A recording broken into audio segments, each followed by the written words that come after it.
नमस्कार सभी साथियों का स्वागत है आपके अपने इस YouTube चैनल पर। साथियों, बात करने वाले हैं आज की इस वीडियो में रीट एग्ज़ाम 2021 जो कि 26 सितंबर को हो चुका है, उसमें डाउटफुल क्वेश्चनों की इस सीरीज में हम बात करने वाले हैं कि कौन से प्रश्न हैं जिन पर अक्सर डाउट बना हुआ है और छात्रों द्वारा पूछे गए उन सभी प्रश्नों को आज की इस वीडियो में हमने शामिल किया है और सभी प्रश्नों का उत्तर है वो बिल्कुल ऑथेंटिक रूप से आपको दिया जाएगा, सप्रमाण सहित आपको उत्तर है वो बताया जाएगा।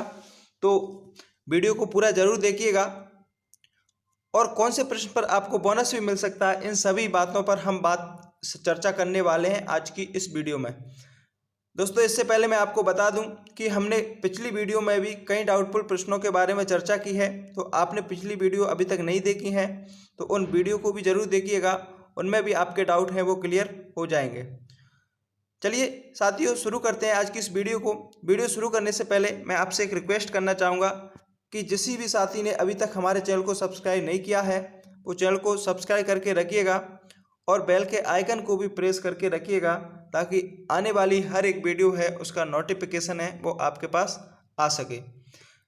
साथियों, वीडियो पसंद आए तो लाइक और शेयर जरूर करना, अपने साथियों को भी शेयर करना ताकि उनको भी इस वीडियो का लाभ मिल सके।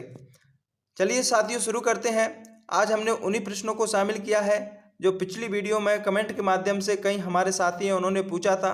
तो शुरू करते हैं। आज का पहला प्रश्न है, देखिए दोस्तों, इस प्रश्न के बारे में काफ़ी कमेंट आए थे और इसमें बताया गया था कि जो सीटेट ये प्रश्न आया हुआ है, किसमें आया हुआ है, सीटेट 2019 में ये प्रश्न पूछा गया है।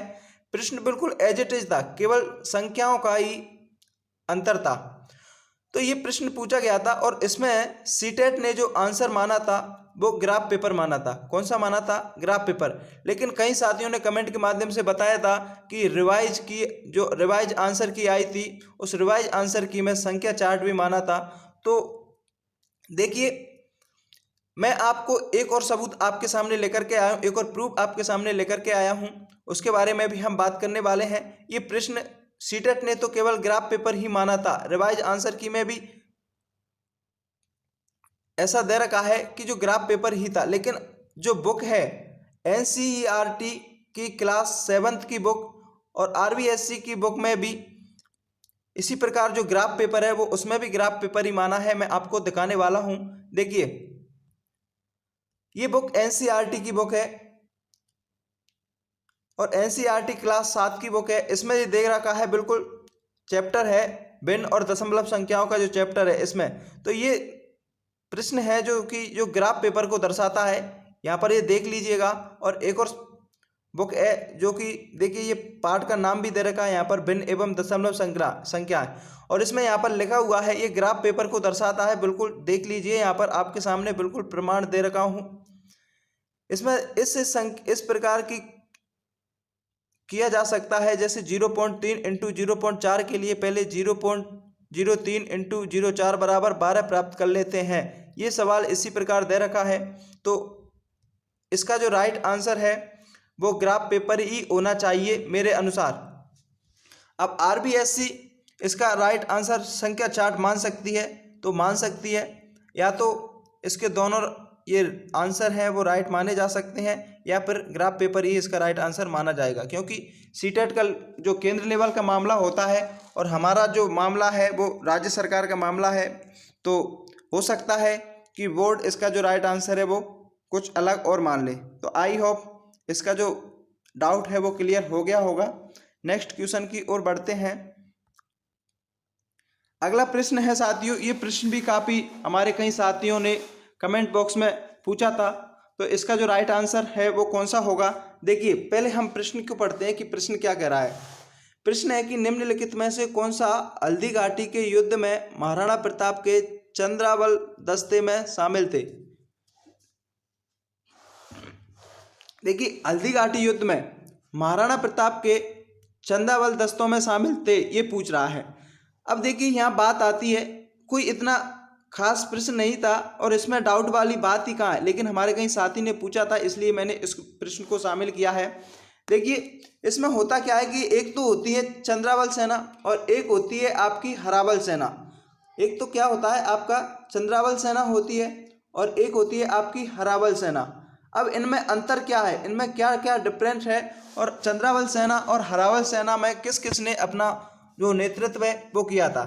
तो देखिए हम सबसे पहले बात करने वाले हैं हरावल सेना की कि हरावल सेना क्या होती है। तो देखिए जो अरावल सेना है वो राजा के आगे चलने वाली सेना होती है। कौन सी होती है? राजा के आगे चलने वाली सेना कौन सी कहलाती है? हरावल सेना कहलाती है।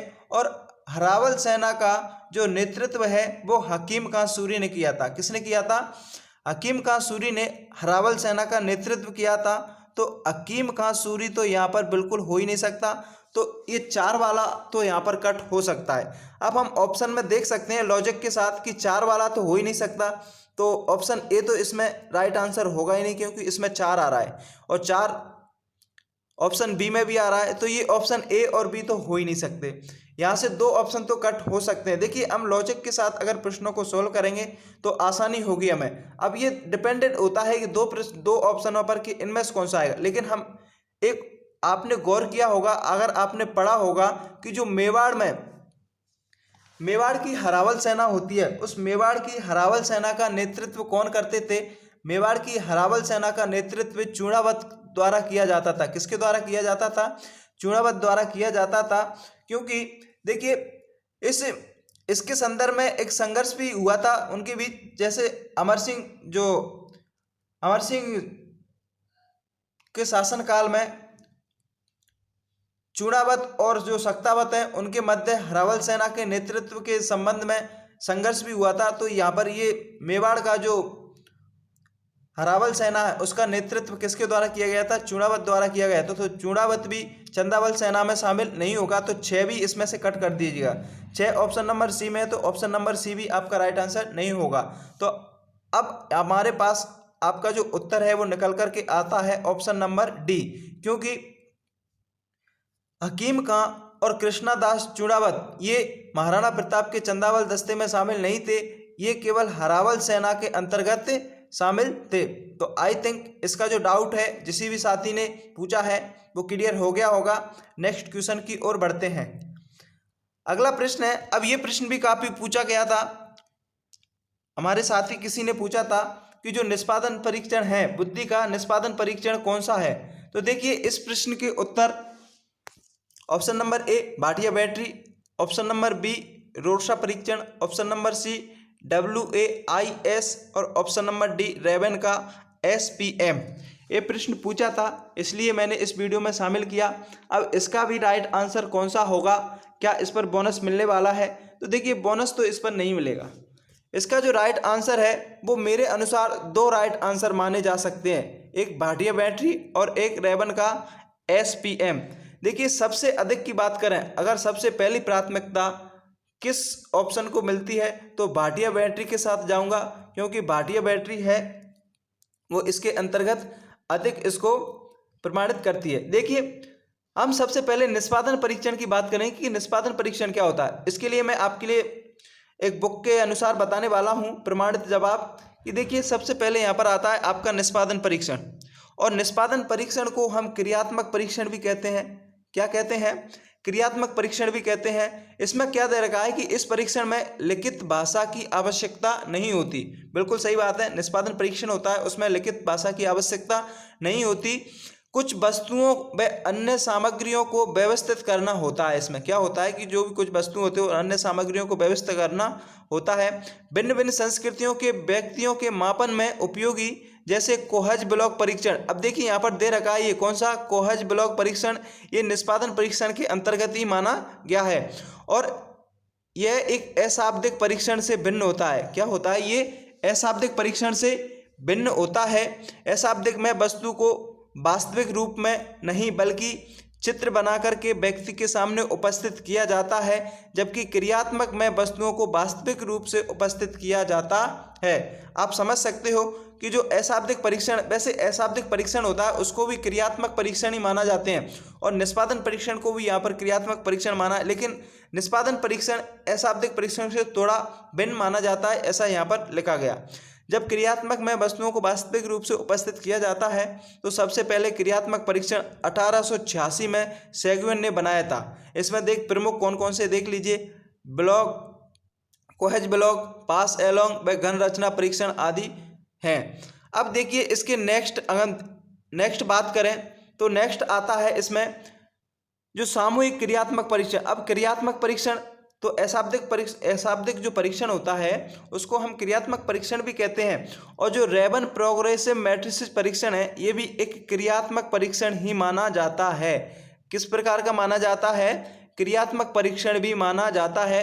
और हमने अभी देखा था कि निष्पादन परीक्षण को भी हम कौन सा परीक्षण मानते हैं? क्रियात्मक परीक्षण मानते हैं। तो मेरे अनुसार इस प्रश्न का जो आंसर है वो रेबन का SPM भी राइट आंसर हो सकता है, और भाटिया बैटरी तो इसका राइट आंसर है। इसका भी मैं बताने वाला हूं। देखिए भाटिया बैटरी वाला, ये देखिए यहां पर आप देख सकते हो कि भाटिया बैटरी कृत क्रियात्मक परीक्षण, देखिए भाटिया बैटरी कृत जो क्रियात्मक परीक्षण है जो चंद्रमोहन भाटिया द्वारा लिया गया था, इसमें कौन कौन से शामिल है? अब देखिए हमने वहाँ पर निष्पादन परीक्षण पढ़ा था ना, उस निष्पादन परीक्षण में हमने कोहज ब्लॉक डिजाइन के बारे में बात की थी। तो देखिए ये कोहज ब्लॉक डिजाइन है, ये भाटिया परीक्षण का ही, बैटरी भाटिया परीक्षण का ही उदाहरण है। तो अगर सर्वाधिक प्राथमिकता दी जाए तो उस क्वेश्चन का जो राइट आंसर है option number A, battery Bhatia परीक्षण ही होगा। और अगर इस प्रकार देखा जाए कि निष्पादन परीक्षण को क्रियात्मक परीक्षण भी कहते हैं तो उसमें रेबन का SPM परीक्षण भी आ सकता है। तो ये आप समझ चुके होंगे कि इसका जो राइट आंसर ये तो है ही है।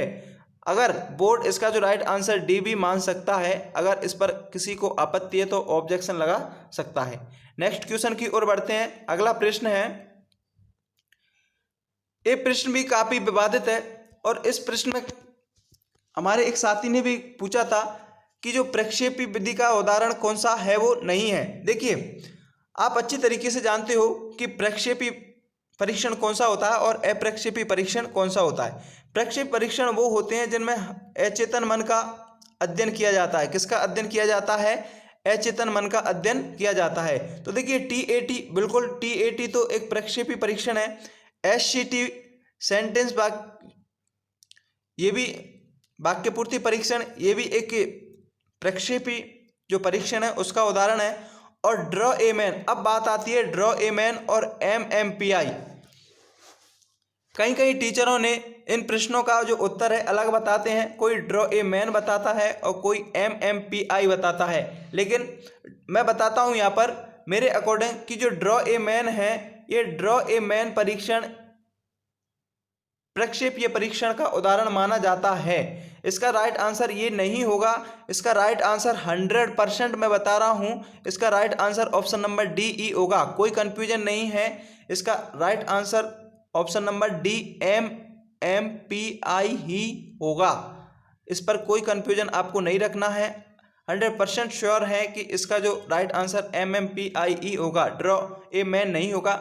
इसका जो प्रूफ है मैं आपके सामने लेकर के आया हूं। देखिए आपका जो सामने जो दे रखा है कि ड्रॉ ए मैन परीक्षण, अब ये देखिए ड्रॉ ए पर्सन या ड्रॉ ए मैन परीक्षण जो परीक्षण है वो एक ही होता है, और ये प्रक्षेपी परीक्षण के अंतर्गत लिखा गया। देखिए खेल विधि ये भी प्रक्षेपीय, रोजर बिंग तस्वीर कुंटा परीक्षण ये भी प्रक्षेपीय परीक्षण के अंतर्गत आता है, और ड्रॉ ए मैन परीक्षण भी प्रक्षेपीय परीक्षण के अंतर्गत आता है। तो ड्रॉ ए मैन तो नहीं होगा। अब हम बात करते हैं MMPI।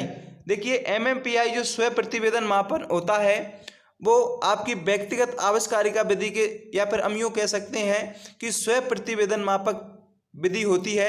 ये लिख रहा है आपके पास, यहाँ पर ये प्रक्षेपी विधि का उदाहरण नहीं माना जाएगा।